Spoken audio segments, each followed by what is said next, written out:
Bonsoir, je suis contente de vous retrouver ce soir. Ça faisait un petit moment que j'avais pas fait de vidéo.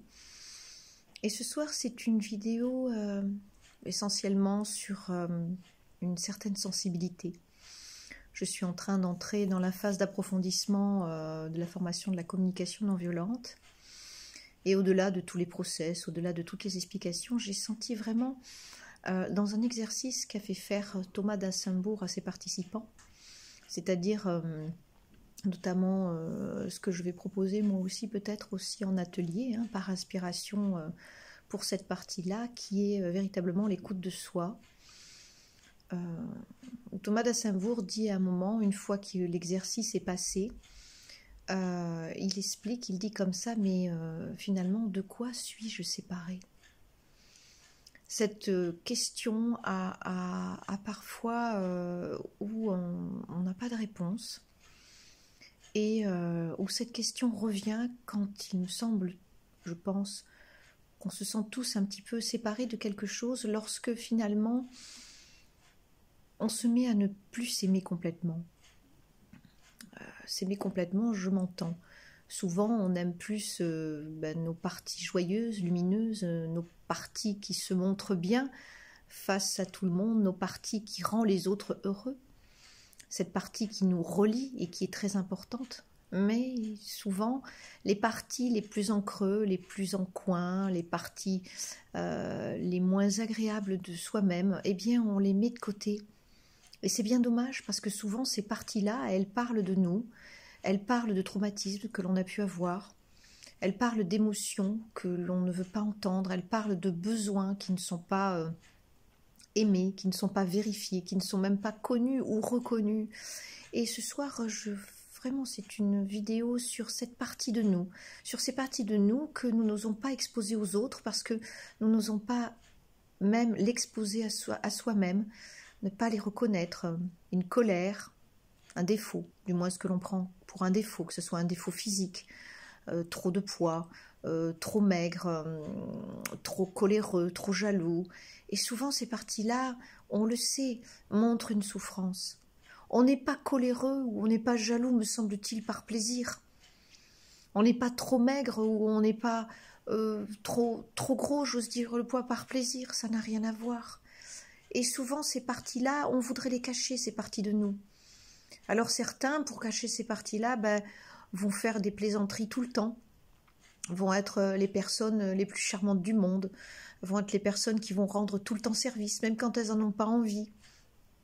Alors on se dit, bon voilà, cette personne-là, elle a vraiment ce côté-là agréable. Et puis en fait, dès que le rideau se tire le soir et que la personne se retrouve toute seule, il n'y a pas cette possibilité de reconnaissance juste de cette partie illuminée qui a été effectivement de pouvoir aider les autres. Il y a tout le reste qui parfois va se réveiller encore plus fort parce que ça n'a pas été entendu. Et quand c'est pas entendu, eh bien, dans les moments de solitude, ces parties-là risquent de se réouvrir encore plus béantes qu'avant, juste pour décrire ou pour dire la souffrance qui les habite. Et cette partie-là, on n'a pas envie de les exposer aux autres, on n'a même pas envie de les exposer à soi-même, et donc on va y mettre des couvercles dessus, des couvercles d'excuses, des couvercles d'oubli, des couvercles où on va dire que c'est la responsabilité de l'éducation de nos parents, la responsabilité de la culture, de la société, des amis, etc.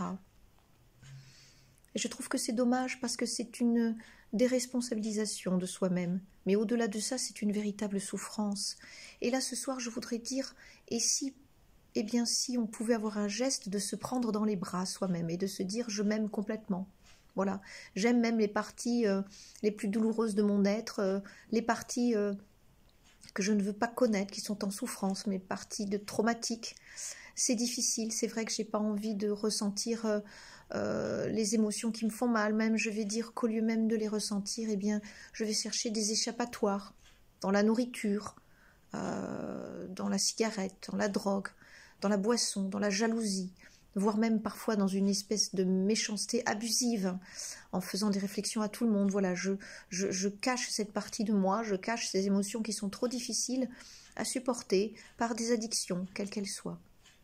Et quand on aura compris enfin chacun et tous que si on arrive à s'aimer complètement, c'est-à-dire à prendre les plus petites parcelles de soi-même, celles qui sont dans la lumière ou celles qui sont dans l'ombre, qu'il suffit juste de se faire un sourire ou par exemple de faire quelque chose de tout simple. On peut très bien mimer de se prendre dans les bras et puis de se bercer, ou bien de s'imaginer prendre cette petite parcelle de nous, cette colère en nous, cette peur en nous, et bien de l'asseoir à côté de nous sur une autre chaise et de lui parler, de la personnifier, de lui demander qu'est-ce qui se passe, et puis de lui donner du temps, de lui donner de l'écoute et de lui donner de la lumière, de la sortir de cette gangue, de ce côté sombre, de cette ombre, de ce placard, vous savez, comme une espèce de maltraitance que l'on se fait à soi-même, ou bien si tout simplement on se l'imagine étant comme un bébé dans les bras, et puis on la berce. Eh bien, en personnifiant ces coins d'ombre qui ne sont pas évidents, je ne dis pas que ça va guérir, mais en tous les cas, ça risque de soulager un temps, ça risque de mettre un petit peu à peu de la lumière sur ce coin d'ombre qui a juste besoin de lumière. Et qu'est-ce que c'est que la lumière? C'est juste de l'amour. Alors, si j'avais vraiment envie de vous dire quelque chose en cette fin d'année, avant que 2023 ne commence, eh bien c'est de prendre quelques petites parties de vous inconfortables ou difficiles, et puis de les prendre dans vos bras ou de les asseoir sur une chaise, de les sortir de l'ombre, et puis de leur parler en disant « bah oui, t'es là, t'es pas là pour m'embêter, t'es juste là pour me dire que c'est difficile, que c'est difficile de s'aimer complètement, toutes les parties. » Parce que peut-être d'autres, dans l'enfance ou pas loin de l'âge adulte, n'ont pas accepté ces parties-là et que par conséquent, elles sont toujours là, comme des blessures béantes pour certains, ou comme des murmures ou des chuchotements pour d'autres, d'une manière soit sporadique, soit d'une manière aiguë. Alors on pense qu'on peut vivre avec ça, mais à chaque fois, ça revient quand quelque chose nous fait mal, quand on est dans une conversation ou que quelqu'un nous tourne le dos, ou que quelqu'un nous dit quelque chose qui pointe sur une particularité, une sensibilité en nous, eh bien ça réactive ce trauma, cette douleur ou cette émotion qu'on n'a pas envie de vivre, parce que déjà que c'était compliqué de la vivre petit, si en plus on nous la ramène. Eh bien, si je peux me permettre, avant même d'aller voir un thérapeute ou de chercher quoi que ce soit, c'est juste de s'observer et de se dire que nous avons le droit de vivre complètement, intégralement, du haut de notre tête jusqu'au bas de nos pieds. On a le droit de vivre comme on est tous, avec nos différences, en sachant que nous avons tellement en commun. Nous avons tous les mêmes besoins, nous avons tous les mêmes émotions. La seule chose qui diffère, c'est nos façons peut-être de les exprimer. Et que déjà, juste en se regardant et en disant « ben voilà, je suis comme ci, je suis comme ça, pour l'instant, c'est comme ça », eh bien vous verrez qu'à force de vous regarder dans une glace ou de vous sourire, peu à peu, il y a des choses qui vont sortir. Ça ne sera peut-être pas facile, ça paraîtra peut-être parfois un peu ridicule ou parfois on peut s'amuser, mais ce simple geste d'amour, de se regarder dans une glace, de se sourire, d'essayer de sortir en soi ces parties douloureuses qui sont peut-être finalement le début d'une magnifique aventure de notre entièreté. Voilà, d'accueillir qui nous sommes avec toutes nos blessures, et puis pas de commencer d'hier ou d'avant-hier ou d'il y a 20 ans, juste de commencer là, maintenant, devant, avec nos manques. Et le but, c'est pas ni de parler en termes d'échec ou de réussite, ni en termes de j'ai raison ou j'ai pas raison. Le but, c'est simplement d'essayer de vivre au présent, voilà, et de se regarder, de se prendre de temps en temps dans les bras et de se dire je m'aime, et puis même quelque part de le chanter, de le danser, juste de dire je m'aime, et puis d'accueillir toutes ces parties de nous qui finalement, ces parties de l'ombre qui finalement manquent simplement un peu de soleil, un peu de lumière et juste un peu d'amour. Je vous souhaite une bonne fin d'année et j'espère que tout doucement, quelques petites parties de vous-même pourront se mettre à la lumière et que vous recommencerez à sourire sur certains endroits de vous-même qui normalement vous semblent peut-être désagréables. La personne jalouse pourra se dire ben non, pour l'instant je peux pas changer, ben si je suis jalouse c'est parce que effectivement j'ai besoin que l'on m'aime, parce que j'ai besoin de perdre l'autre et que si l'autre part, eh bien j'ai peur d'être nouveau abandonnée. Peut-être de cet ordre-là ou pas.